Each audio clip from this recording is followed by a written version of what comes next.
बिहार कांग्रेस के प्रदेश अध्यक्ष अखिलेश सिंह पहुंचे सिवान के टाउन हॉल में। कल इसी टाउन हॉल में बिहार बीजेपी के प्रदेश अध्यक्ष सम्राट चौधरी विपक्ष के पार्टियों पे खूब गरजे। आज उसी टाउन हॉल में कांग्रेस के प्रदेश अध्यक्ष अखिलेश सिंह भी पलटवार किया। आइए हम दिखाते हैं और सुनाते भी हैं कि अखिलेश सिंह ने कैसे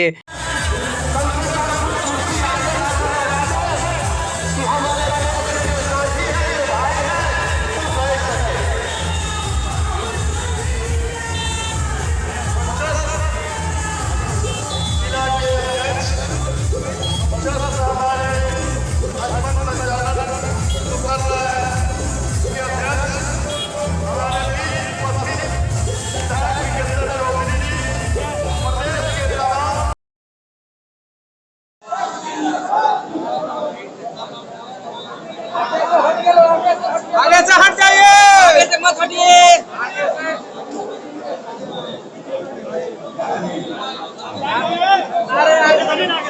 थोड़ा पीछे 1 मिनट के आगे चलिए।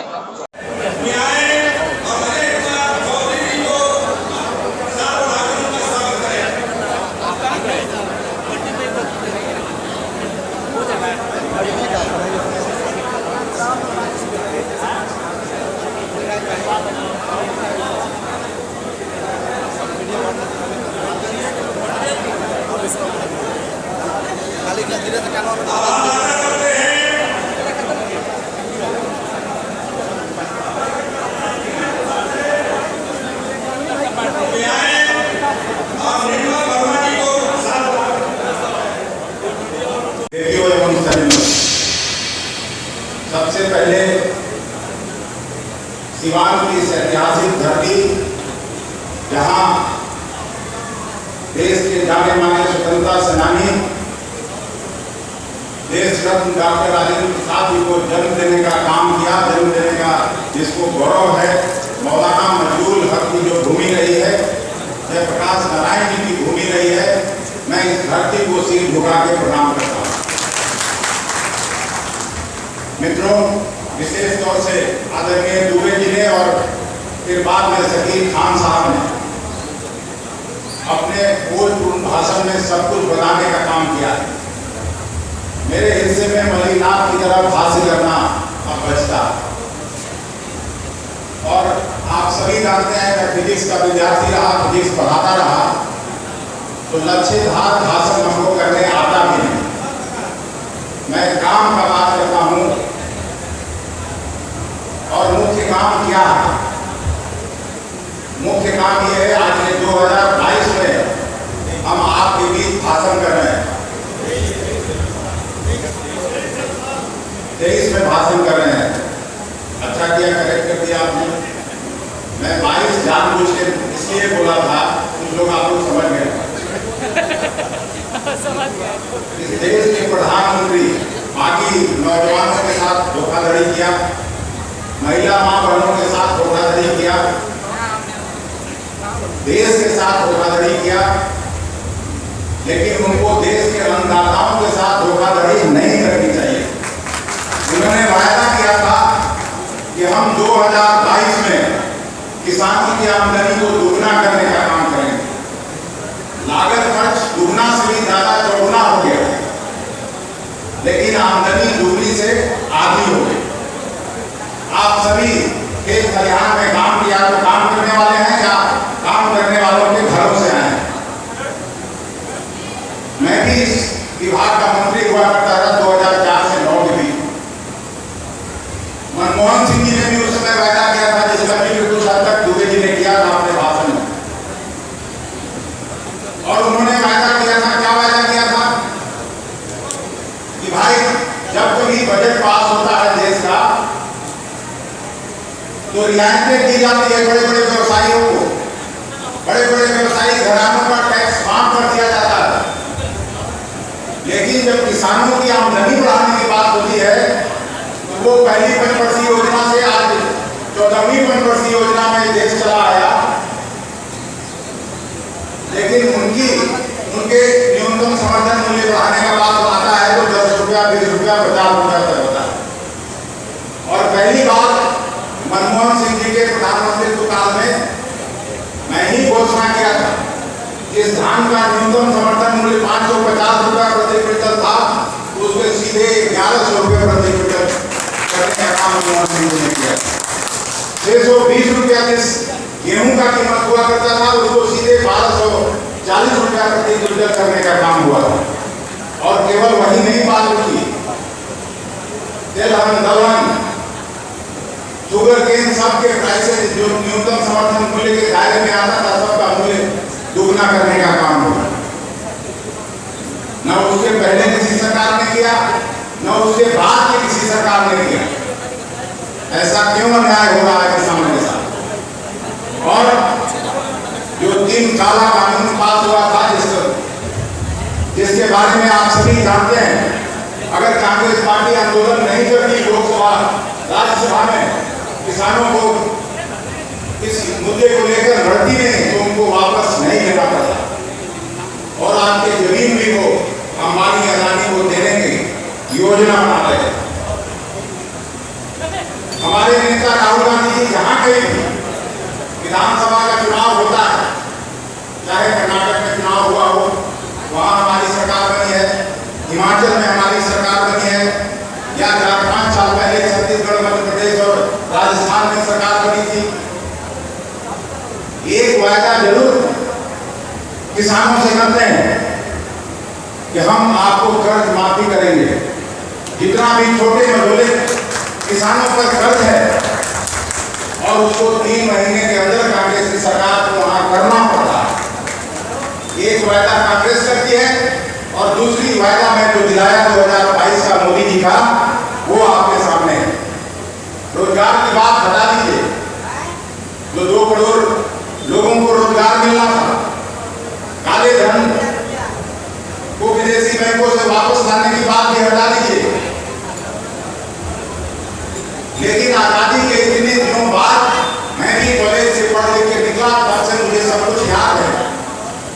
कभी भी इतनी बेरोजगारी नहीं बढ़ी, कभी भी इतनी महंगाई नहीं बढ़ी।